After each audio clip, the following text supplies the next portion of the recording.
جہیز کی شرعی حیثیت کیا ہے؟ تو اس کا جواب یہ ہے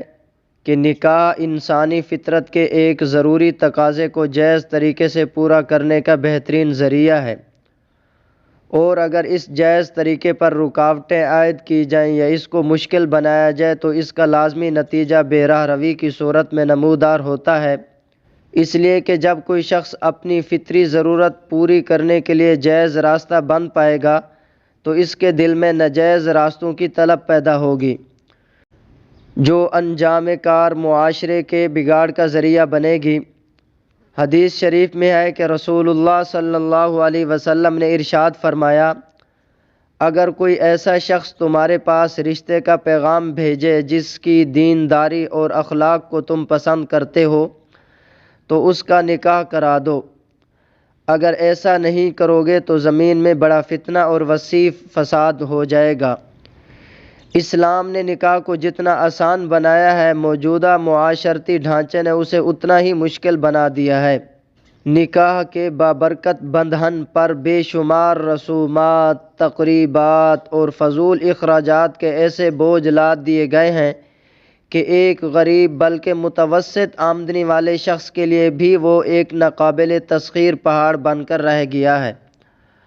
اور اس میں اکثر و بیشتر ایسی رسومات کا ارتکاب کیا جاتا ہے جن کا اسلام سے کوئی تعلق نہیں بلکہ وہ ہندوانہ رسمیں ہیں،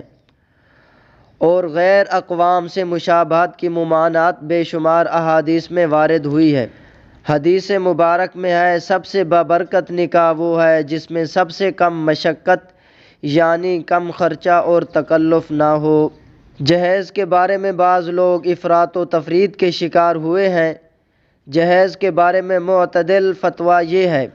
اگر والدین بغیر جبر و اکراہ کے اور بغیر نمود و نمائش کے اپنی حیثیت کے مطابق بطیب خاطر لڑکی کو تحفہ دیتے ہیں تو اس میں کوئی حرج نہیں ہے، اور لڑکی اس کی مالک ہوگی۔ نمبر 2،